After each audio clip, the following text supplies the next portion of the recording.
tu shootes à l'argentique. Je fais que de l'argentique. Une fois j'ai fait le fou, j'avais pris plus de 300 pellicules. Il m'a dit en street, montre-moi l'appareil que t'as, je te dirai qui tu es. Ah, il me donne envie de refaire de l'argentique. Ok, est-ce que ça enregistre? Oui, ça enregistre. Salut tout le monde, j'espère que vous allez bien. Je suis très content de ce tout premier épisode. L'idée de ces vidéos que je vais faire, c'est que je voulais prendre mon temps. Parce que vous connaissez peut-être le projet Le Photomentaliste. Eh bien, le projet Photomentaliste, c'est sur Instagram, TikTok, sur les réseaux sociaux et tout est très rapide, c'est très court. D'une part, c'est 1 minute et c'est surtout très rapide dans le sens où il y a du montage partout, de la musique partout et je voulais prendre mon temps. Ça, c'est la première chose, c'est pour ça que je fais ces vidéos-là. La deuxième chose que je voulais faire, c'est rendre hommage à la rue. En fait, à force de faire des portraits de gens dans la rue, avec des amis des fois, qu'on ne voit pas dans mes vidéos mais qui sont souvent avec moi, eh bien j'ai pris goût à la rue et j'ai commencé à considérer la rue, à la regarder avec passion, j'ai envie de dire, et je voulais rencontrer du coup des gens qui ont une passion liée à la rue en général. Ça sert généralement d'aller d'un point A à un point B, là je voulais m'attarder dans la rue et faire du coup ces vidéos, ces interviews dans la rue également. Et comme c'est mes premières vidéos, n'hésitez pas à me mettre en commentaire ce que vous aimez, ce que vous n'aimez pas, ce que vous aimeriez voir aussi. Et pour ce premier épisode, je suis très content d'avoir quelqu'un avec moi qui s'appelle Antoine. Hello. Salut Antoine. Hello, Donc hello. Antoine qui est là, on se connaît depuis longtemps. 10 ans même. Voilà. Sachant qu'on est à Bordeaux ici. Ouais. Et l'idée en fait, c'est que je voulais faire ce premier épisode déjà à Bordeaux. Qui est ma ville natale. Si vous ne savez pas, je fais toutes mes vidéos à Paris, mais je suis né à Bordeaux, en tout cas dans les environs. Et du coup, Antoine, je connais depuis longtemps et on a fait cette passion. Je ne sais même plus comment on s'est rencontrés. Comment on s'est rencontrés À une soirée, rappelle-toi, je sais pas si je peux citer son nom, son prénom ou pas. Son prénom juste alors. Mathieu. Mathieu, oui, qui était salut dans ta Mathieu, classe. s'il nous regarde, Ouais, salut Mathieu. Qui était dans ta classe à l'époque. Où je faisais de l'audiovisuel, les études exactement. en audiovisuel. Exactement, et on s'est rencontrés comme ça. Et puis tu avais eu très passionné par la magie déjà à l'époque, par la musique aussi. On va passer par là, ouais. Et par la vidéo, donc 3 choses qui nous animent aussi tous les deux. Donc en fait, donc la c'est ce qui a fait qu'on a gardé contact. Donc présente-toi en quelques mots parce que donc qui es-tu, qu'est-ce que tu fais et quel est ton rapport par rapport à la rue en quelques mots? D'accord. Alors moi du coup, je m'appelle Antoine. Je travaille dans la tech. Moi en fait je suis surtout designer dans la tech. Je travaille pour un grand groupe de sport que je ne vais pas citer du coup. Non. Mais voilà. Du coup, moi mon rapport avec la rue, moi je voyage beaucoup. Donc, je fais beaucoup de portraits évidemment. Ouais. Mais aussi j'adore la street. La street, oui. Ouais, donc street. toi tu es la première personne que j'interviewe parce que ton rapport à la rue, c'est que tu fais de la photo de rue en fait. Ouais, aussi, beaucoup. Alors c'est pas ce qu'on voit le plus sur mes réseaux parce que c'est. Je mettrai le lien d'ailleurs de tes réseaux Instagram. T'es sur Instagram Juste Insta, ouais. Ok. Voilà, donc sur Insta c'est surtout les portraits que je fais, mais sinon toutes mes photos de voyage, elles sont très personnelles. Je les montre pas forcément. Ouais. Mais voilà, et en fait, tous mes amis qui ont eu l'occasion d'en voir. Moi, ce que j'aime, en fait, ce qui surprend beaucoup de gens, c'est que je prends les gens justement dans la rue. Parce que, j'allais te poser la question, mais tu y apportes. Tout le monde me dit, mais tu prends pas de rue, tout ça. Je dis, non, en fait, on le voit assez sur Instagram, sur les réseaux, même sur Google Earth, tout ça. Et je préfère prendre des situations ou des gens, en fait. Ouais. Donc, j'ai un petit côté. Alors, quand tu dis prendre les gens, c'est que tu les approches ou ils sont au courant? Non. C'est de la photo. Un peu des deux. Un peu des deux, d'accord. En fait, c'est un peu des deux. Parce que les gens, on les croise qu'une fois. Oui. Voilà. Et puis à l'étranger, il y a ce côté. C'est plus facile d'aborder les gens à l'étranger qu'en France déjà. D'accord. Donc il y a la barrière de la langue, un petit sourire, et tout. Et en fait, les gens, tu les croises qu'une fois. Donc moi j'aime bien prendre des photos de personnes atypiques et tout. Puis c'est ce qui me plaît aussi, c'est que du coup, il faut être observateur. Ouais. Tu es à l'affût de la moindre. Alors c'est pas évident en fait. Ce qui est marrant, c'est que les photographes de street, des fois, moi au début, j'étais là, les mecs ils sont trop forts et tout. Mais en fait, quand tu discutes avec eux, le ratio réussite. Parce que moi, je fais beaucoup de films. Tu rencontres beaucoup du coup d'autres photographes de rue. En fait, alors je sais pas que j'en rencontre, mais moi j'adore aller à des rencontres de photographes. Il y a des magasins qui organisent, qui proposent ce genre de trucs où ils vont inviter des photographes que j'adore et tout ça. Et j'adore y aller et discuter justement avec eux. Et moi, ce qui m'intéressait, c'est justement le ratio réussite par rapport au nombre de frames que tu fais. Parce que moi je fais que de l'argentique. Oui, c'est ce que j'avais voulu préciser. Tu shootes à l'argentique. Toi, je fais que de l'argentique. Tu es à l'ancienne, comme on dit, par rapport à moi qui est complètement numérique. Toi, j'ai vu que tu as ce côté très argentique. Ouais, je fais que de ça. Ok, même maintenant, enfin je veux dire, est-ce que tu utilises du numérique ou pas du tout? Non, mais par contre, je pense que je vais y revenir parce que les coûts. Oui, tu as eu des. Les coûts, laisse tomber. Maintenant, une pellicule, c'est 20 €. Et c'est pour ça que tu parles de raté et tout, parce qu'à l'argentique, il y a cet aspect manuel. C'est pas l'autofocus automatique, même si ça existe sur certains modèles, mais c'est pas trop ça, quoi. Puis comme je prends beaucoup de photos à la volée, forcément, il y a des ratés, ta mise au point, elle est mal faite, etc. Alors des fois, ça rend bien, des fois, ça rend pas bien. Et ça, tu le sais après, en plus. Ouais, tu le sais après, tu le sais pas tout de suite. C'est ça qui est intéressant dans l'argentique. C'est ça. Et en fin de compte, tu sais, des fois, il y a des photographes qui me disaient, mais t'inquiète, moi, je réussis une photo sur 500, par exemple. Ouais. Donc des fois, tu vois une photo sur 500. Des fois, et ça coûte cher, c'est ça le truc. Et le plus faible ratio que j'ai vu, c'est 1 sur 125. Une photo sur 125. Alors les meilleurs photographes, c'est 1 sur 125. Et genre après t'as des gros boss, genre Eric Kim. Moi j'ai fait comment dire, une walk avec lui. Genre lui c'est abusé, lui son taux de réussite il est ultra élevé, ça c'est impressionnant. Ouais, mais quand c'est ultra élevé, c'est quand même 1 sur. C'est 1 sur 40. D'accord, je savais pas 50. Du tout et c'est waouh. Mais par contre, après lui c'est un monstre, après lui c'est approche gavé, enfin lui il est très. Mais c'est énorme, mais voilà, mais sinon le ratio est souvent très. T'as dit gavé, alors pour ceux qui ne savent pas, pardon. On est à Bordeaux, gavé ça veut dire beaucoup. Ça veut dire beaucoup dans ce contexte-là. Donc voilà, donc c'est un délire. Et t'as toujours ton appareil avec toi quand tu sors ou c'est vraiment tu te mets dans une session? Alors en France, vas-y aujourd'hui. En France je l'ai jamais avec moi, mais sinon on va passer par là d'ailleurs.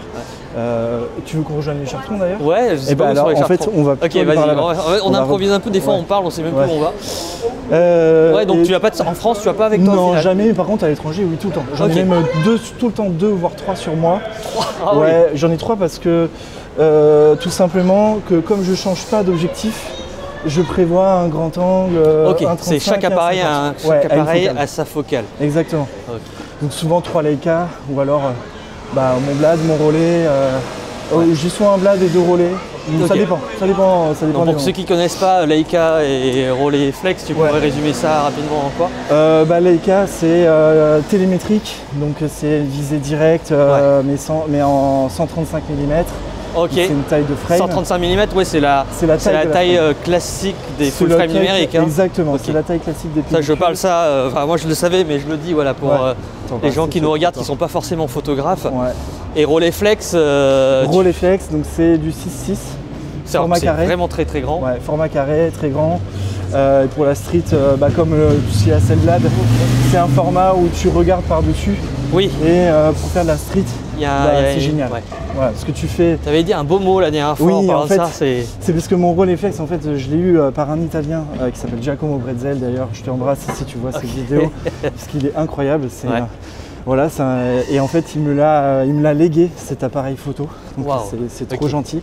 Et c'est lui qui m'a dit j'adore le relais ou ce type d'appareil parce que tu fais la révérence à la personne qui est en face de toi. Il y a une sorte de petite inclinaison.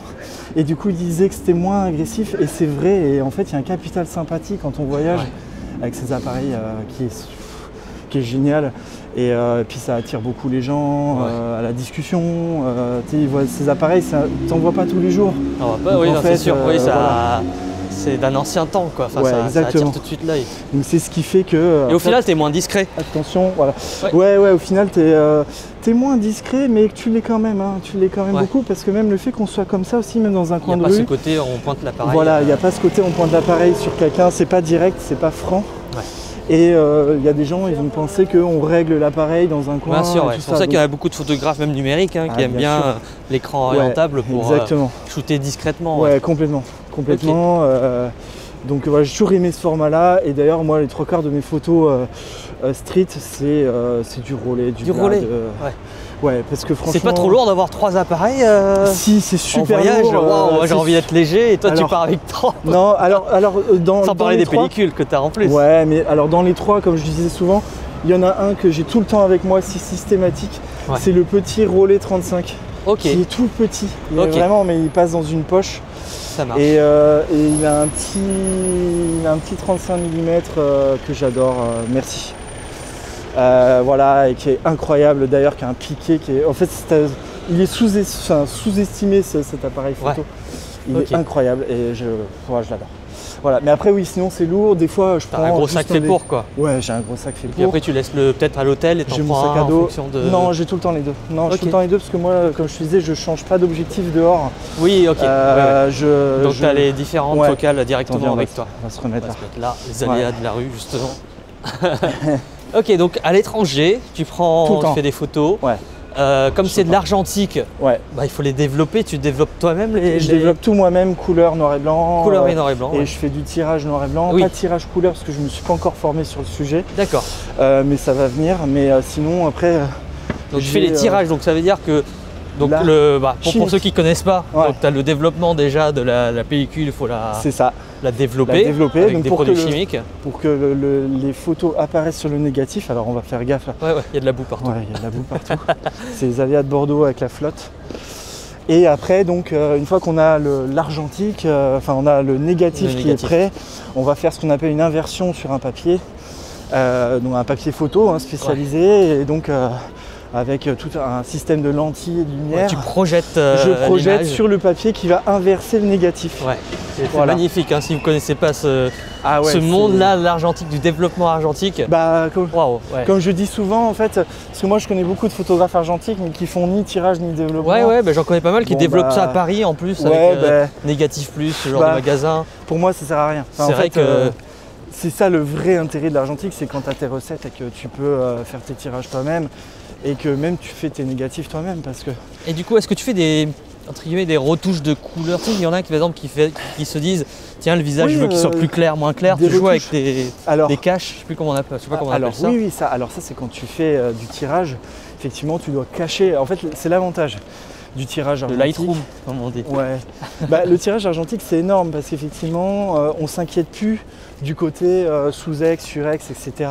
C'est plus facile à rattraper. Si ton négatif il est bien développé, c'est plus facile à rattraper. Alors ça prend du temps, attention, je dis. Ça a l'air facile mais c'est très long. C'est tout un art, Tu te trompes les premières fois, j'imagine. Des fois, je peux mettre sur des tirages compliqués, je peux mettre jusqu'à 4-5 heures pour avoir 4-5 heures pour un une photo bien tirée.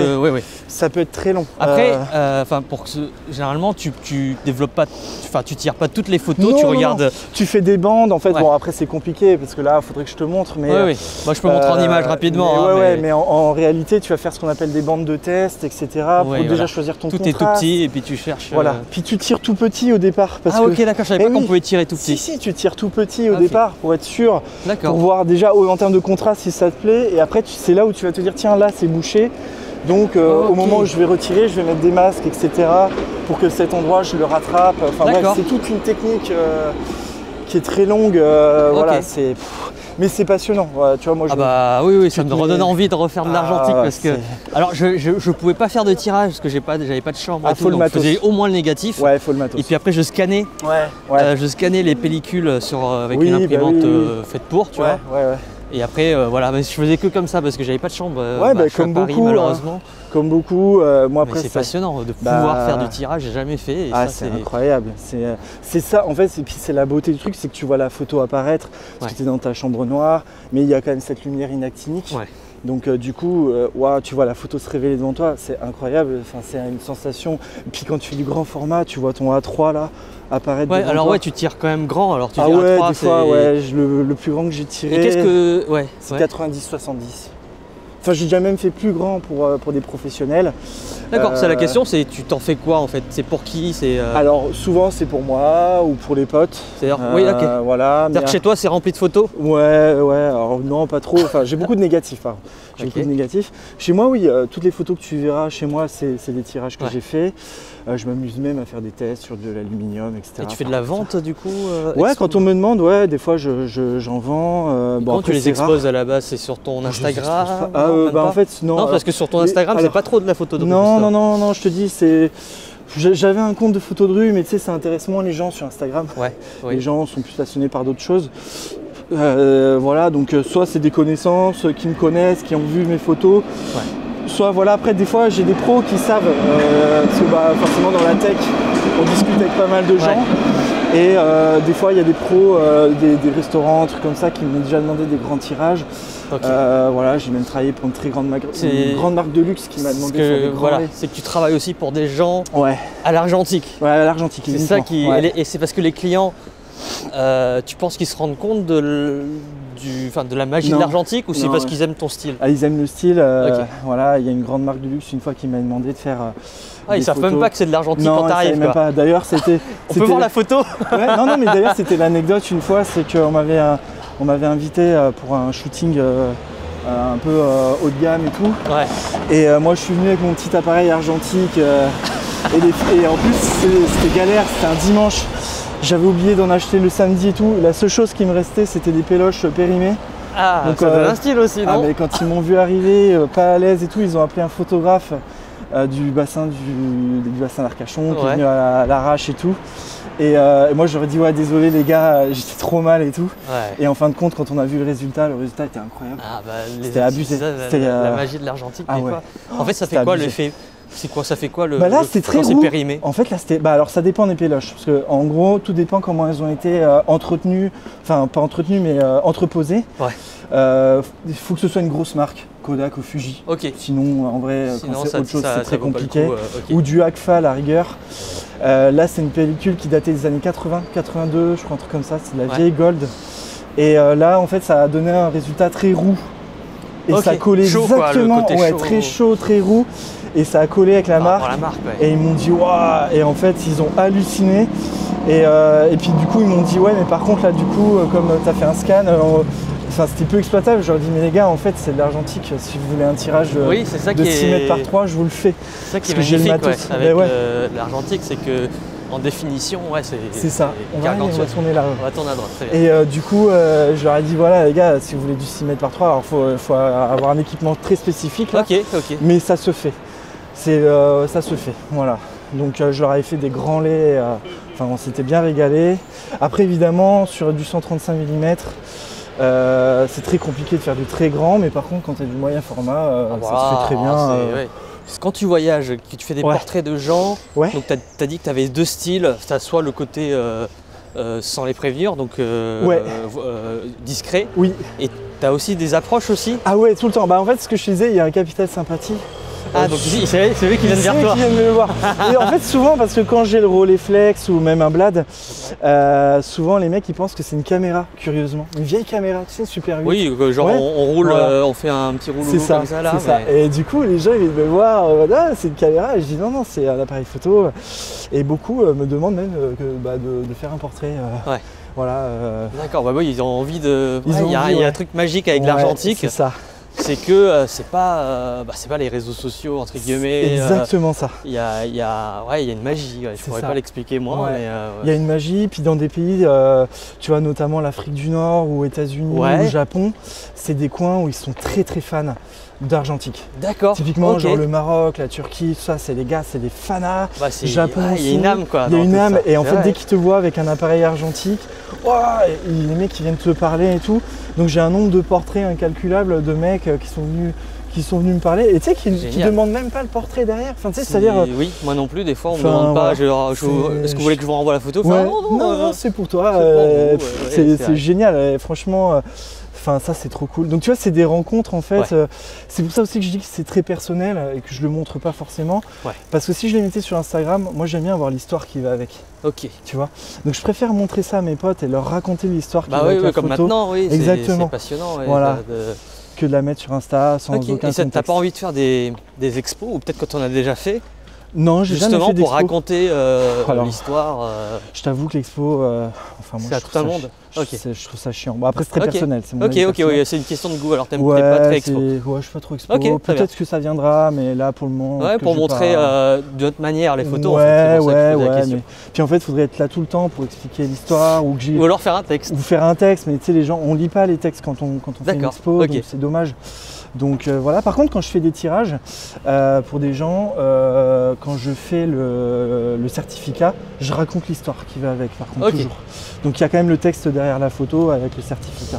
Mais mais mine de rien, les photos argentiques que tu fais, c'est pas pour le montrer à tout le monde. Tu vois, non. Pas les l'anti-Instagram, j'ai envie de dire. Ouais, pas les photos de voyage. Les photos de voyage, voilà, c'est mon voyage. C'est pour moi, c'est très personnel. Et comment pour en avoir un souvenir, tu sais, dans un téléphone, alors je dis ça, même on regarde même plus de téléphone, mais on les regarde de temps en temps. Ah non, mais moi je regarde. Toi, tu regardes tes tirages, les négatifs à la loupe. C'est ça que je voulais savoir. Ça, c'est magique, ça. Après, elles sont quand même scannées, mais j'ai au moins des tirages en mini papier. Ok. Voilà, donc non, moi, déjà même de base, moi, la photo, j'aimais beaucoup Instagram, mais avec le temps, je suis plus plongé dans mes livres que dans Instagram, tu vois. Ok. J'adore les livres photos. Tu imprimes des livres aussi? Ah non, je pourrais imprimer des livres. Tu t'inspires d'autres photos. Mais j'adore, moi j'achète énormément de livres. Ah, mais toi, l'argentique et tout, t'es quelqu'un qui est dans le physique, papier. Je suis dans le papier. Même une photo argentique, ça se regarde sur un livre, sinon il n'y en a pas d'intérêt. C'est vrai que il n'y a pas d'intérêt, je trouve. C'est vrai que j'ai découvert très tardivement, même cette année, que à force de faire des photos, de le voir sur papier, même j'imprime ça sur des petites imprimantes. CP 1500, tu sais, il y a plein de types de petites imprimantes en 6x9 là. Et franchement, il y a une magie papier, c'est vrai que ça donne envie. C'est génial, moi j'adore ça. Et puis j'ai mes photographes fétiches que j'adore. Et parce que tu vois le grain, moi je vais passer 3 heures devant un bouquin et je vais m'extasier. Devant les photos. La texture. Ah ouais, franchement. Ok, donc papier. À fond. Et quand tu trouves tous ces livres, c'est une question. Je vais dans des librairies. C'est pas sur Amazon, je veux dire. Non. C'est au fil à Bordeaux, il y a une librairie spécialisée qui est hyper bien. Et puis tu as une des plus grandes librairies d'Europe, dont je ne citerai pas forcément le nom non plus. Mais qui est très connue, où il y en a énormément.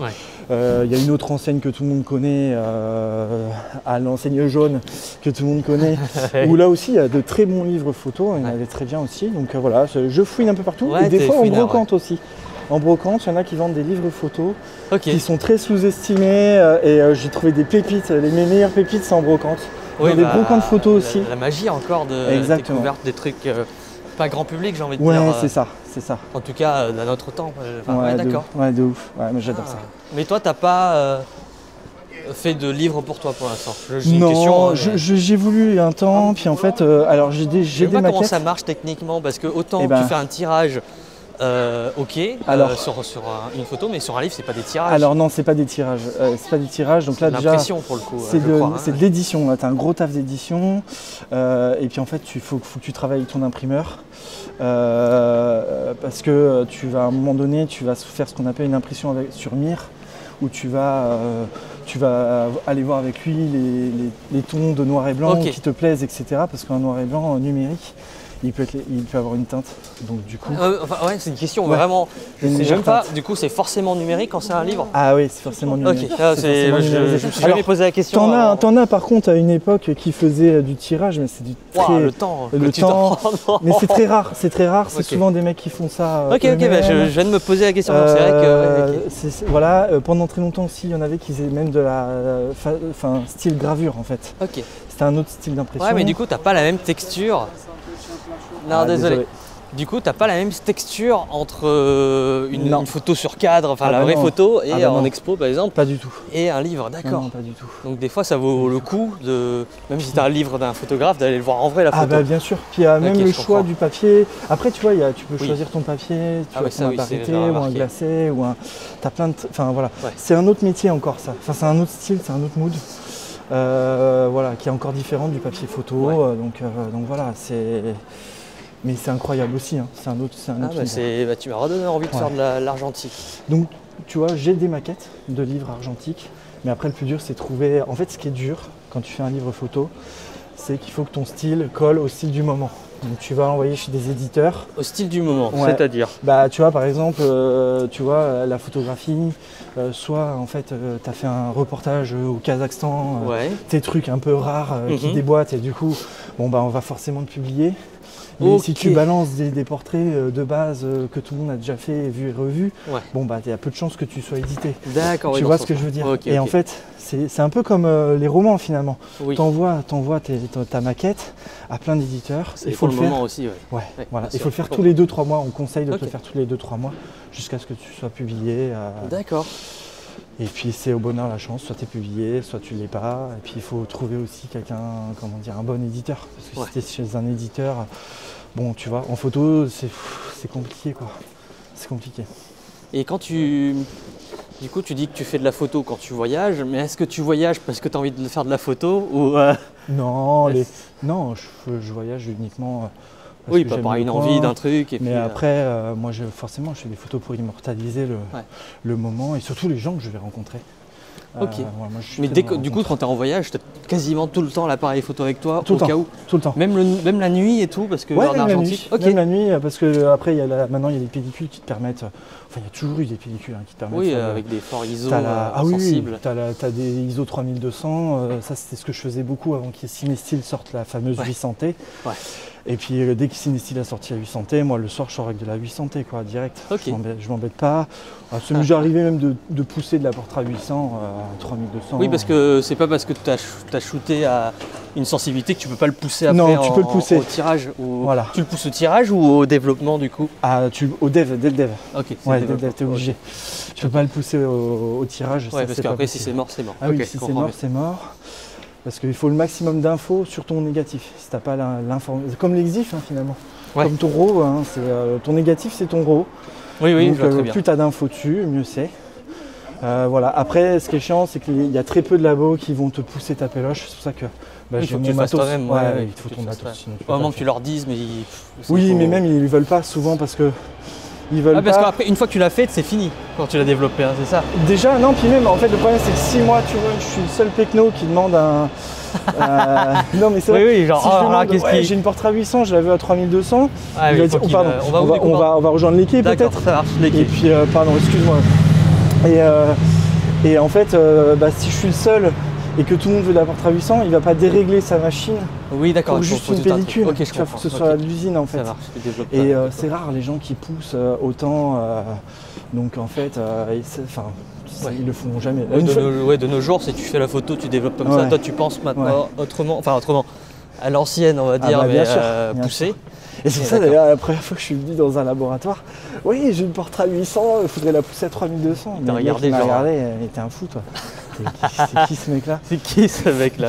Mais qu'est-ce qui nous emmerde? Ouais, et puis quand tu es tout seul, tu peux tester. L'avantage, c'est que voilà, ce que je te disais, quand tu as tes recettes, après, tu peux tester plein de trucs. Bien sûr. Et moi, il y a des péloches. Moi, je tente même des ASA 25, ASA 50, tu vois. Puis tu échanges avec tes potes qui ont fait des tests aussi. Du coup, c'est incroyable.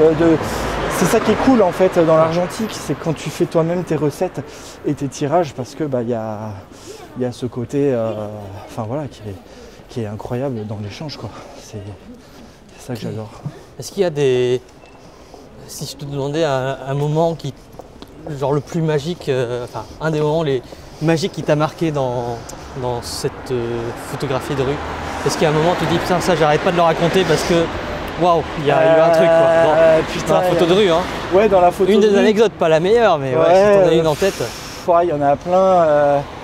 Des belles rencontres que tu as dû faire. Ah ouais, j'en ai fait plein, j'en ai fait beaucoup à San Francisco, j'ai rencontré plein de gars parce que c'est une ville où il y a beaucoup de personnes sans domicile fixe, tout ça, pour plein de raisons historiques. Des États. J'ai vu dans pas longtemps à San Francisco. Tu vas voir, faut être habitué. Ok. Donc voilà. Mais quand tu discutes avec les gens, on va traverser là. Quand tu discutes avec les gens, tu te rends compte que c'est un fléau qui est profond et qui est. Enfin voilà, ils aiment parler en fait avec des gens qui... écouter leur histoire. Ouais, quoi. Voilà, exactement. Ouais, je comprends. Et voilà, et franchement, non, la meilleure histoire, si, putain, celle-là, elle est incroyable. C'est que moi, j'adore chiner. On a bien compris. Et donc, je faisais la côte ouest à l'époque. Et en plein milieu d'une route entre Zion Canyon et Bryce Canyon. Ouais. Que je vais faire aussi. Et voilà. Tu vas faire la route des canyons, tu vas te régaler. Le meilleur voyage de toute ma vie. Et en fait, j'ai vu, il y avait une brocanteuse en plein milieu de la route. Tu sais, juste une maison comme ça, mais avec du broc. J'ai fait, ça c'est pour moi, tu vois. Donc j'y vais. Je rentre et ce que j'ai adoré, elle avait tout classé par couleur et tout ça. Tu avais la chambre où il n'y a que du rose, une pièce, il n'y avait que des objets bleus, enfin c'était génial. Et elle avait tout trié par grandeur aussi. Donc tu sais, c'est des trucs qui font plaisir quand tu es un peu maniaque comme moi. Voilà. Et en fait, ce qui est incroyable, c'est qu'elle me voit avec mon Rolleiflex et elle me dit waouh. Tu as toujours autour du cou en fait. Ouais, j'avais toujours avec moi. Elle fait waouh, incroyable. Ça fait 10 ans que j'ai pas vu un mec avec un appareil comme ça et tout. Ok. Wow. Et on commence à discuter et en fait son mari, donc lui en fait fait des visites à Zion Canyon. Ok. Et en fait elle m'a expliqué l'histoire de Kodak et pourquoi la première pellicule, la Kodachrome, pourquoi on l'appelle la Kodachrome. Ok. Et en fait elle m'a dit parce qu'en fait à Zion Canyon, il y a une route qui t'amène vers le mont Kodachrome. Le mont Kodachrome, ouais, le mont Kodachrome. Et en fait, à une certaine heure de la journée, quand le soleil tape dessus, parce que tu sais, en fait, là-bas, en gros, quand tu le verras, tu verras qu'il y a beaucoup de revendeurs de gemmes, de pierres précieuses. Ouais. Et en fait, du coup, ils les trouvent justement dans ces montagnes rocailleuses, entre guillemets. On va descendre ici, attends. Et donc, au mont Kodachrome, quand tu arrives à une certaine heure, c'est 11h43, je crois, un truc comme ça. Ouais. Et que le soleil tape dessus, et bien en fait t'as un effet prisme où tu vois toutes les couleurs. Ok. Et donc le mec, quand il a vu ça, il a fait waouh, en fait je vais appeler cette péloche la Kodachrome. Et donc quand elle m'a raconté ça, je trouvais ça incroyable. Donc je l'ai en photo devant son magasin, enfin elle a trouvé ça. Ah ouais. L'échange était incroyable, on se parle toujours aujourd'hui. Ah oui, ok, génial. Par message de temps en temps. Il y a une histoire magique de tout ça. Ouais. J'imagine trop le portrait. C'est fou, tu vois, donc c'est le genre de portrait typiquement où, tu vois, voilà, si t'as pas l'histoire qui va avec. Bien sûr. Voilà, c'est une histoire que j'adore raconter. Parce que ça m'avait passionné, enfin c'est passionnant quoi. C'est vrai que c'est bien ça. C'est pour ça que je sais que le projet Photomentaliste il touche beaucoup de gens. Pas parce que la photo est belle ou peu importe, mais c'est parce qu'il y a l'histoire derrière de comment on est arrivé à cette photo. C'est ça. Et je comprends, c'est vrai qu'on n'y pense pas forcément à mettre un contexte. On y pense sur la photo, ouais, c'est ça. Ah oui, depuis combien de temps tu fais ça d'ailleurs? Ouais, ça fait 12 ans. Oh, putain. T'avais quel âge? C'était tout jeune? Ouais, j'avais. Ouais, putain, bon. Ouais, j'ai commencé. Je pense, en fait, j'ai commencé déjà à l'époque où je faisais de la musique. Je prenais mes Donc potes. c'est quoi? C'était avant ta puberté, après ta puberté? L'adolescence, on va dire. Je commençais déjà à l'adolescence à faire. Tu sais, j'avais un appareil jetable. Parce que je voulais savoir comment t'es tombé amoureux de tout ça. Alors, c'était quoi tes premiers appareils? Au départ. Donc c'est l'appareil jetable? Ouais, le jetable. Ma mère me filait ça quand j'allais en colonie de vacances et tout ça. Ah ok. Après j'avais toujours mon petit jetable et puis après mon père m'avait acheté un petit numérique, je me rappelle, un petit appareil qui se dépliait là, c'était pratique, tu sortais ça partout et tout. Et voilà, et puis après moi avant j'étais architecte et quand tu fais ta 3D, tu sais, tu as besoin de références. Ouais, tu as besoin de références et de matière. Donc il me fallait un réflexe pour faire mes macros de mes textures en fait. Ok. Et en fait, donc c'est comme ça que j'ai acheté un premier numérique. Donc je prenais mes textures en numérique et tout ça. Et puis c'est là où moi c'est une amie qui m'avait dit mais t'as un super boîtier, pourquoi tu fais pas du portrait ou du shooting et tout? Je fais pourquoi pas. Je suis tombé là-dedans comme ça. D'accord. Parce qu'elle faisait beaucoup d'autoportraits et tout ça. Ok.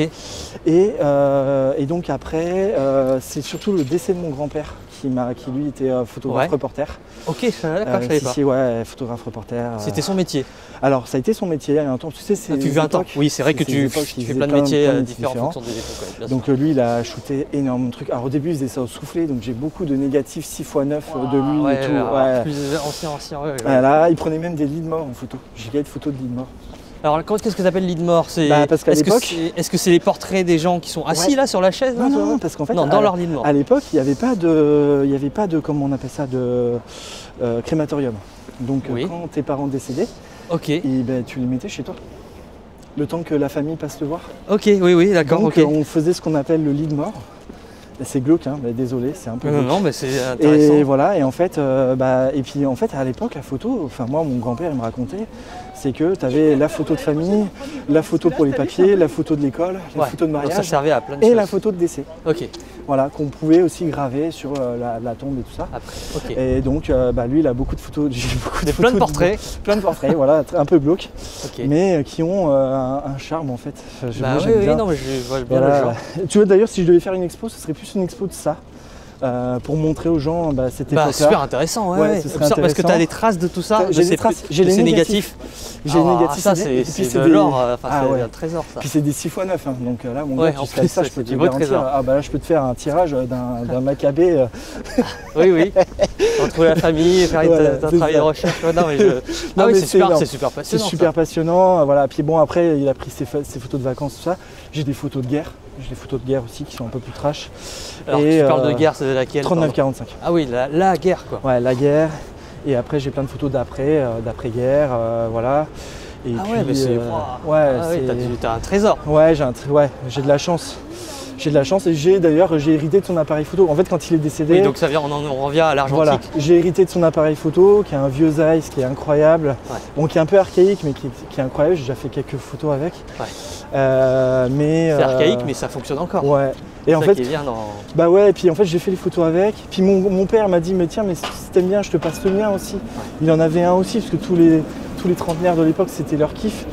Donc il m'avait passé le sien et je suis tombé dedans. Waouh, j'ai fait non mais attends. Pendant un an, je faisais toujours les deux. C'est-à-dire que j'avais un numérique et un argentique. Je faisais les mêmes photos à chaque fois. Et quand je comparais, c'était incomparable en fait. À chaque fois, je gardais que les photos argentiques. Et je me suis dit, vas-y mec, lâche-toi. J'ai revendu mon matos numérique. Je ne l'ai même pas gardé. J'ai tout revendu. En fait, il y a ce grain en argentique. Et puis après, moi j'ai très vite acheté un Leica. Quand tu compares un Leica, même Leica, M6, c'est légendaire comme. C'était lequel d'ailleurs? Le M6 que j'avais avant d'accueillir les autres. Et quand tu comparais, tu disais non mais. Et encore que j'avais pas des optiques Leica à l'époque, j'avais des optiques Voigtlander et tout ça. Ouais. J'avais même une optique Zeiss qui était magnifique. Et puis après, dès que tu as une optique Leica, après, ça n'a même plus de comparatif à faire. Ouais, c'est vrai que j'ai déjà utilisé les Voigtlander, j'adore. C'est trop beau. Fuji d'ailleurs. C'est trop beau, franchement. D'ailleurs, je regrette. Mais si tu me dis que Leica, c'est encore. C'est un autre niveau. Okay. Alors, c'est un autre niveau en fait en termes de piqué. C'est pour pas. Parce que tu vois. Ouais, le Voigtlander, en fait, il y a un défaut que j'aime bien. Ouais, il y a un modelé. Il n'y a peut-être pas le défaut sur Leica, mais la pureté de. En fait, il y a un modelé même dans le bokeh qui est. Ah, c'est beau. Et puis, tu as les Zeiss aussi, c'est très beau. Tu as les Rokkor aussi qui sont magnifiques, les Minolta Rokkor, qui ont des bagues M. Parce qu'ils ont fait des partenariats, Minolta et Leica. Ouais, je connais les optiques. Tu as le Leica CL et tu as le Minolta CL. C'est le même boîtier en fait. Il y en a un qui est estampillé Minolta, l'autre Leica. C'est une monture M. Et c'est un boîtier magnifique d'ailleurs qui est incroyable, je le conseille aux gens. Parce qu'ils veulent se mettre à l'argentique. Ah ouais, très sous-côté. Oui, d'ailleurs, si tu conseillerais quoi? Alors, je parle des petits budgets, parce que Leica, c'est quand même Oui. Mais si tu veux te mettre à l'argentique. C'est du feeling en vrai. Moi je conseille rien. C'est comme les voitures, ça veut dire de donner un modèle. Parce qu'en fait c'est surtout la pellicule et la recette qu'il y a derrière. Mais tous les boîtiers argentiques sont incroyables. En fait moi j'ai pas de préférence. La seule préférence que tu as c'est la maniabilité, le feeling que tu as avec ton appareil tout simplement. Ouais. Et moi j'aime autant prendre mon Nikon F1, j'aime autant, j'ai eu un Olympus M1 que j'ai adoré. Faut s'y connaître quand même un minimum, non? Si tu veux te mettre à l'argentique. Au début non, de toute façon tu tâtonnes et puis comme je disais, tu loupes. Ouais, c'est du feeling. 1 sur 500 et puis. Ouais, c'est pour ça, moi je suis pas le geek. Je l'étais un temps, puis en fait après l'argentique, l'avantage c'est tellement beau. Oui, la satisfaction que tu as à la fin, tu as une histoire derrière parce que c'est vrai. Même un bon vieux il me donne envie de refaire de l'argentique. Non, mais tu vois, même un bon vieux Zénith, j'en ai eu un, c'est génial. Il y a un petit côté Petzval là que j'aime bien. Ouais. Enfin, c'est incroyable. Chaque boîtier, chaque marque a son truc. Après, évidemment, on arrive très vite vers une préférence parce que c'est en termes de maniabilité, de piqué, puis il y a une préférence en termes de piqué aussi, tu vois. Ouais. Mais est-ce que tu as aussi, moi je pense aux montres, s'il y a des amis qui sont passionnés par les montres, moi aussi, est-ce que tu as aussi l'affect de la marque aussi? C'est la question que je voulais. En fait, je pense que dès que tu as trouvé ton choix en termes de sensation, de maniabilité, forcément, après tu t'intéresses à l'histoire de la marque. Et puis voilà, moi tu vois, c'est Leica, je me suis intéressé à cette histoire de la marque, mais je m'ai poussé quoi, tu vois, j'ai un peu poncé le sujet. Pour être sûr d'être à fond dedans. Ouais, pour être sûr d'être à fond dedans, comprendre, ça permet de comprendre pourquoi ils en sont arrivés là, etc. Ouais. Ça permet de comprendre le boîtier, le Leica M, le Leica Q, etc. Ils continuent à développer l'argentique? Oui, toujours. Modèle? Bien sûr. Ok. Parce que moi je connais les M11, les Q3. T'as le Leica M, il y a le dernier qu'ils ont fabriqué, entre guillemets, c'est le Leica MA. Qui est une version du M. t'as dit? MA, ouais. Ok. Et tu as le M classique qui développe encore à l'argentique, alors il faut être sur liste d'attente et tout. Ok. Ouais, Voilà, mais qui est incroyable, quand même, c'est mythique. C'est le plus évolué qu'ils ont, c'est le meilleur, quoi, hein, on va pas se mentir. Mais le MA est incroyable aussi. Et là, ils ont ressorti le M6 il n'y a pas longtemps, tu sais, en tirage limité. Ils l'ont ressorti. C'est juste, c'est les mêmes fonctions, c'est juste un habillage différent. Non, c'est le même, c'est le M6 de l'époque. Ok. Ils l'ont ressorti, je crois, en 500, oui, 500 exemplaires pour le kiff, quoi. Je trouve ça génial. Alors les gens crient au scandale, machin, mais moi oui, parce que le côté limité. Ouais, voilà. Mais je trouve ça bien. Parce que ça me redonne goût, quoi. Et c'est rassurant parce que ça veut dire que tu te dis, ah, j'ai un Leica M6, ça veut dire qu'ils ont les pièces. S'il est en panne. Oui, ouais, bien sûr. Et en fait, c'est pour ça, moi je me dis, c'est cool. En vrai. C'est pas trop cher d'ailleurs en réparation parce que je sais que alors non, parle de monde genre Rolex et tout, dès que tu répares, il faut assumer quoi en privé. Ça va, moi alors. Et il tombe souvent en panne d'ailleurs. Non, non, rarement. Enfin, faut le faire réviser. C'est de l'usure. Voilà, c'est de l'usure, tu vas le faire réviser. Mais comme un blad, comme un relais, tu fais réviser chaque année, c'est mieux. Tous les 2 ans au grand max. Voilà, donc moi la dernière fois que j'ai eu des réparations par contre sur mon Leica M3 notamment, mon M6 j'en ai jamais eu en 10 ans, j'ai eu de panne. En combien de temps pardon? En 10 ans j'ai eu de panne. Bah c'est génial. Voilà. Et mon Leica M3, il vieillit pas quoi parce que non, il vieillit pas. Parce que quand tu as un capteur digital, tu vois, numérique, avant il est obsolète au bout de 4 ans. Même mon Nikon F1, là il commence à fatiguer un peu, mais il est utilisable. Mais bon, tu sens qu'il fatigue, le Leica, non, ça fatigue jamais. Ouais. Et mon M3, moi j'ai eu la chance, quand je l'ai eu, il avait fait qu'une seule pellicule. Donc c'était un collectionneur qui l'avait mis dans une boutique. Ouais. Je l'ai fait rehuiler parce qu'évidemment il n'avait pas utilisé pendant 50 ans, donc forcément le truc, voilà. Et il a tourné hyper bien. J'ai eu un problème d'un ressort, mais ça m'a coûté 200 € en réparation. Ok, ça va. Donc quand même, mais ça va, tu vois. Je m'attendais à et depuis, un truc à 4 chiffres quoi. Ouais, non. Ah non, et depuis j'ai plus aucun problème. Il tourne comme une horloge, comme au premier jour. Enfin, tu vois, c'est mon préf d'ailleurs. T'as combien d'appareils photo du coup là maintenant? T'as plus de numérique? Non, j'ai plus de numérique. À part ton smartphone peut-être. C'est peut-être le seul truc numérique. Ça. Mais non, là en fait, alors je me suis fait cambrioler, j'étais un gros collectionneur. Ouais. Je me suis fait cambrioler, on m'a volé plus d'une centaine d'appareils photo. T'avais une centaine d'appareils photo? Même plus, j'en avais plus. Je suis allé jusqu'à 150. Désolé hein, pour ça. Ouais. Non, mais c'est pas énorme, il y en a, c'est bien plus que moi. Hein. Non, mais à 100, attends, mais tu les. J'ai eu la collectionnite. J'ai changé beaucoup. Du coup, tu collectionnes moins maintenant, tu es plus sur un appareil et tu donnes. Ça calme. Donc je garde que les Leica, que ce qui a l'intérêt pour moi personnellement. Et utilisable je collectionne pour le coup, plus. Non, avant tu collectionnais mais tu n'utilises presque pas. Si. Donc tu changeais à chaque fois, c'est comme les vêtements, aujourd'hui je pareil. Non, enfin quand tu as de l'argentique tu l'utilises. C'est vrai que moi j'étais d'ailleurs un des rares collectionneurs utilisateurs parce que c'est vrai qu'il y en a qui collectionnent qui touchent pas, genre peut-être au cas où revente ou même pour la beauté de l'objet. Franchement même des fois même les Kodak rétinettes et tout, j'adorais les utiliser parce que c'était un délire. Tu vois, j'ai eu des trucs comme ça qui valent 5 balles, tu sais. Mais c'était quoi? C'est sur eBay que tu prenais? Non, même pas. Non, jamais. En Chine? Alors, eBay, ça m'est arrivé quelques fois, mais beaucoup en voyageant aussi. Oui, c'est ce que j'allais dire. Je pense qu'en voyage, tu chines partout. Là, laisse tomber. Et tu dis, ça, je prends, je prends. Quand je suis allé au Japon, je savais que déjà, il y avait la moitié de la valise, c'était des appareils photo sur le retour. Ah ouais. Voilà, beaucoup aussi pays de l'Est. Quand j'étais allé en Pologne et tout, pareil là-bas, ça valait trop le coup, donc j'ai acheté là-bas. Voilà, après maintenant, les prix ils ont sûr que. Oui, à l'époque c'était moins cher, maintenant qu'il y a une sorte de hype pour l'argentique d'un coup qui est. Tu vois, pour te dire un truc, c'est qu'à l'époque, un Leica M6 non TTL, je précise bien, t'en topais à 600-700 €, tu vois. Ok. Qu'est-ce que tu appelles TTL pour Alors TTL, c'est la mesure du synchro flash. Ouais. Voilà. Okay. Donc il y a une version avec la mesure synchro. Est-ce que toi tu as besoin de ça toi? Non, moi non. Donc moi je m'en foutais, c'est pour ça parce qu'un TTL c'était vite 1000 balles. Wow. C'était déjà 1000, tu vois. Rien que cette fonction. Ouais. Donc il y a 10 ans, 1000 €. C'est pour ceux qui faisaient des studios et tout, c'est important. Mais bon, et en vrai, Leica. Maintenant, Leica, c'est plus portée street, j'ai l'impression. Le seul que je connais qui utilise ça, c'est Eric Kim, qui shoot au flash dans la rue, tu vois. Sinon, j'en connais pas. Oui, c'est vrai qu'il y a. Ça, c'est pas celui qui shoot comme ça devant les gens, là? Si. Qui fait Hey! Voilà, c'est ça. Il a gardé. Et lui, il shoot au Leica? Et il shoot au Leica. À l'argentique? À l'argentique. Ok, c'est vrai que ça donne tout de suite un cachet. C'est un style. Même pour les expos, le fait d'exposer. J'ai déjà vu une expo, des expos où ça mélangeait les deux des fois, l'argentique et le numérique. Ouais. Bah, c'est vrai que t'as pas le même contexte. Non, t'as pas le même contexte. T'as presque une sorte d'effet comme un cascadeur qui fait des photos avec de l'argentique que t'as pas avec le numérique. C'est ça. Et c'est vrai que rien que ça donne une valeur à la photo. C'est vrai que Tu me redonnes envie de faire de l'argentique. Mais je sais pas sur quel modèle. Ça serait peut-être un Leica. Ouais, après, moi, j'adore Leica. Hein, ça dépend ce que tu veux faire. Après, tu prends un bon Nikon F là. Après, j'ai pas de chambre pour faire de tirage. C'est ça qui. Ouais. C'est-à-dire que moi, je ferais juste mon tirage en noir et blanc d'ailleurs, parce que je crois que c'est plus difficile en couleur. Ouais. Bah, il faut une machine. Moi, je le faisais déjà en noir et blanc avec la petite. Oui, alors. Le petit truc, le bitonio là. En fait, tu peux le faire, mais en fait, déjà, la température, c'est pas la même. Il faut gérer la température. Ouais, faire du bain-marie et tout. Ouais. Et puis, il faut une clé spéciale pour tourner avec, dans la cuve Patterson, c'est l'enfer. Donc, non, achète une machine d'occasion, t'achètes une Jobo, et puis voilà. Ouais. Mais c'est chiant. Enfin, quand t'as la Jobo, t'es tranquille, mais sinon, c'est galère. Ok. Voilà. Donc voilà, mais franchement après il n'y a pas que Leica, tu vois, moi j'ai... Oui, tu as fait plein de marques toi. J'ai fait plein de marques. Là, ta marque de prédilection, tu en as deux. Ouais, moi c'est Leica. Là, et Rolleiflex. Voilà.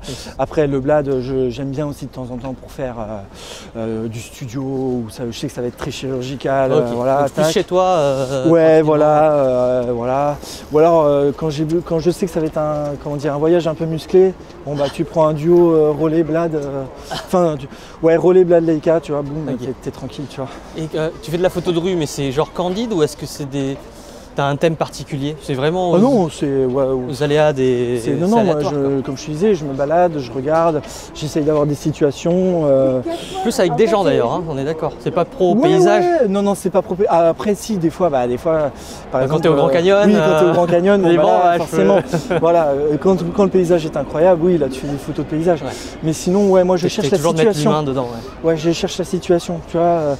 Quand j'étais à Amsterdam par exemple, il y a toujours ces villes où il se passe toujours plein de trucs. Okay. Donc, est-ce que tu es du genre à... Tu sais qu'il y a des photographes, des fois ils attendent pendant 1 heure à un endroit pour que le truc se passe? Est-ce que tu es comme ça ou est-ce que tu fais... moi je me balade tout le temps. Okay. Je me balade tout le temps. C'est pour ça d'ailleurs que j'ai beaucoup de taux de ratés, parce que ça m'arrive des fois, tu sais, je vois un mec, je me dis lui je vais le prendre en photo et je vais tenter de le prendre en passant quand ça claque à la volée. Bah là oui, tu ne contrôles pas tu contrôles pas le truc. Donc voilà. Ouais. Sauf quand je suis au relais où je sais que je vais pouvoir me poser un peu, faire genre clac.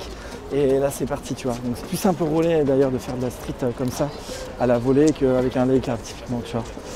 Même si on a au Leica, j'y vont, qui s'en foutent, tu vois. Ouais, il y en a qui shootent comme ça sans regarder aussi, là, avec les grands angles. Quand tu discutes avec des mecs qui font de la street, souvent tout le monde te dit ça. Et c'est un mec surtout en particulier qui m'a fait rire. Il m'a dit en street, montre-moi l'appareil que tu as, je te dirai qui tu es. Quel type de street photographe tu es. Tu as une philosophie de travail en fonction de l'appareil. C'est ça. Et Leica, c'est quoi alors? Et Leica, pareil, c'est dis-moi l'objectif surtout que tu as.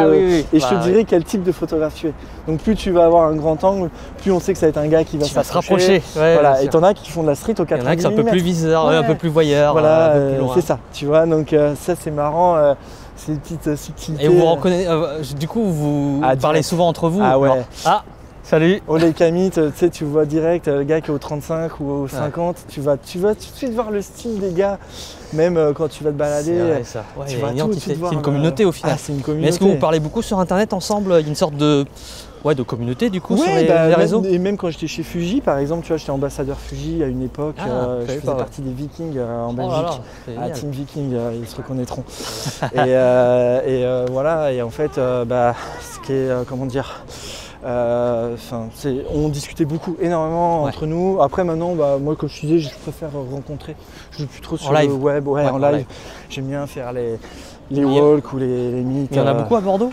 Non, il n'y en a pas beaucoup. Non, ça c'est quand tu voyages un peu ailleurs, dans la France ou ailleurs dans le monde. Aux États-Unis, il y en a énormément.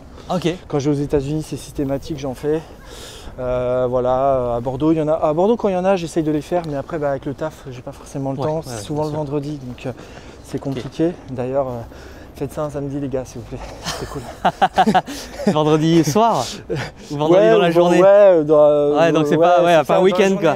Donc en fait, c'est un peu chiant. Si vous avez des questions, que vous le posez à Antoine ou à moi ou des retours, n'hésitez pas à les mettre en commentaire, n'hésitez pas à vous abonner aussi, c'est super important pour faire vivre cette nouvelle chaîne sur YouTube. Je sais pas si c'est la même que avant ou tu? Ouais, c'est la même. D'accord. Ça s'appelle Le Photomentaliste. Oui, bien sûr, oui. Parce qu'à l'époque, ça s'appelait Le Mentaliste. Ah oui, c'est vrai.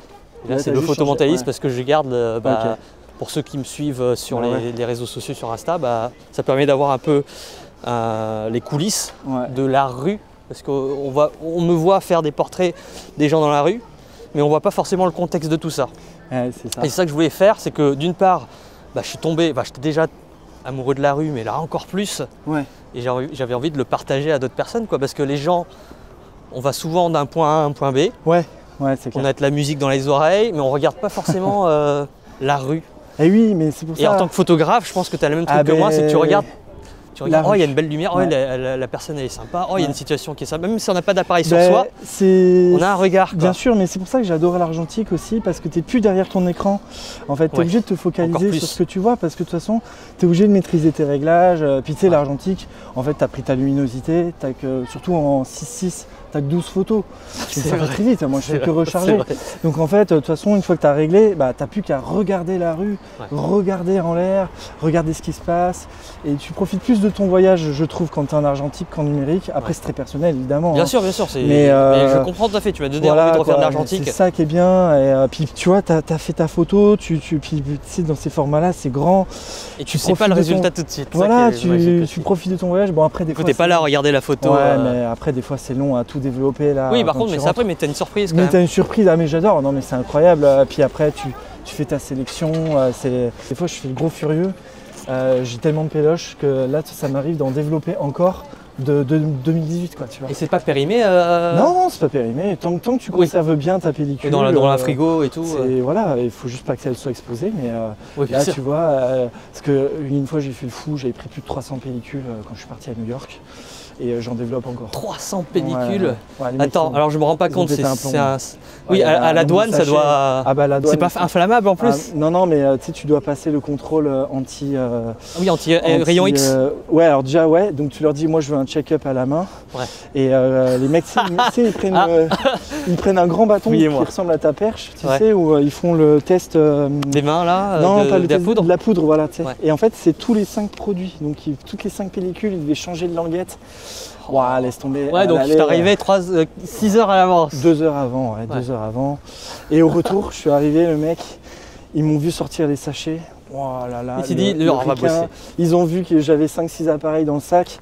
Le nombre de pellicules, ils ont fait non, mais lui, c'est pas un drogué, lui, c'est sûr, c'est un photographe. Oui. Donc il a pris son truc, il l'a mis dans le sachet comme ça. Allez, vas-y, dégage, tu me saoules. Tant mieux.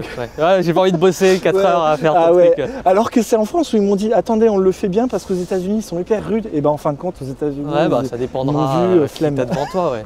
Voilà, et j'en développe encore, je t'avoue, des photos, j'en ai encore plein. Et ça coûte cher, c'est ça quand même par rapport le prix à la photo, je veux dire. Le prix, alors déjà, juste en diapo. Heureusement que tu développes toi-même, mais encore, tu utilises des produits, donc ça coûte un. Mais en diapo, je t'avoue, je l'ai fait faire. Oui, diapo. Ça m'a coûté 3200 €. Wow. Juste la diapo. Donc ça m'a coûté très cher. Ah oui, c'est de l'amour de la photo. Et j'étais là, c'est une alors passion. par contre les gars, juste comme ça, je ne le ferai plus.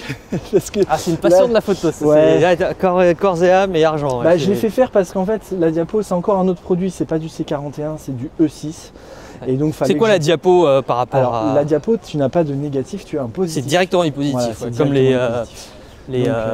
comment ça s'appelle, les appareils instantanés. Exactement, Instax. Comme les Instax. Les Polaroid.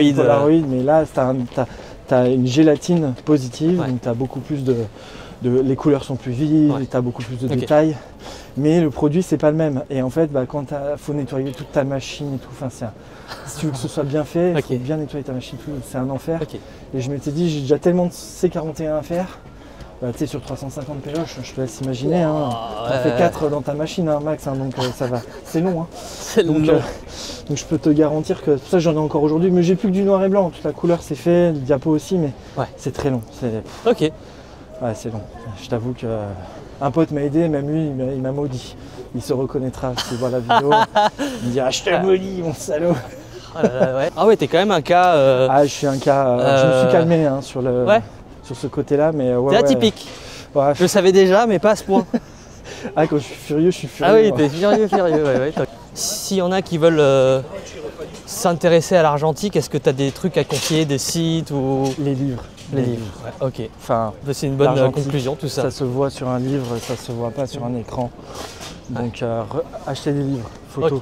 Et en plus vous faites vivre les photographes qui vraiment prennent du temps pour faire ça. et qui font ça par passion. Et même des photographes récents, il y en a, il faut voir les formats qu'ils font, il y en a, c'est incroyable. Moi, ça me fascine. C'est incroyable dans quel sens du coup quand tu dis format Bah tu vois, typiquement là, j'ai acheté un bouquin d'un japonais qui prend des photos de vagues. Ok. Que des vagues. Ok. Et à l'argentique. Et magnifique, et tu vois le mec... En longue pause, enfin un peu de tout j'imagine. Ouais, un peu de tout, et puis en fait ce qui est beau, lui déjà ce qui est incroyable c'est la couleur, je sais pas comment il a obtenu ce type de couleur. Ouais. Alors je pourrais pas dire le nom, il est imprononçable, puis de toute façon en fait c'était écrit en japonais, je peux pas vous dire le nom du gars. Caractère japonais, mais il s'est embêté, il a fait une belle reliure en toile, tu sais en... Wow. Et ça t'as trouvé ça en Chinan? Ouais, chez une boutique spécialisée à Paris d'ailleurs.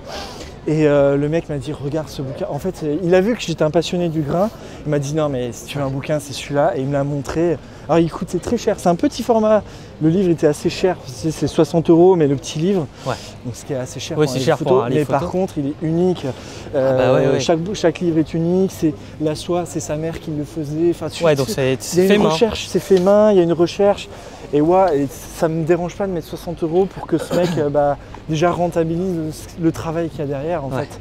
Déjà le travail photographique et le travail sur le livre. Et à chaque fois que je le montre ce bouquin, les gens sont là, waouh, mais mec, c'est trop beau. Enfin, ça fait plaisir quoi. Ça fait plaisir de voir ça. Tu me donnes envie de déjà, alors d'acheter des livres et de refaire de l'argentique surtout. Ça c'est la conclusion de cette vidéo. Qui aurait pu durer 3 heures, mais je pense qu'on va s'arrêter là pour cette vidéo, pour cette première. Dites-moi si vous voulez que ce soit plus long, et à la limite je retournerai à Bordeaux pour faire la suite. Si vous avez des questions, on pourra toujours faire un autre épisode. Et voilà. Merci d'avoir regardé la vidéo jusqu'au bout. À la prochaine, salut. Tchuss.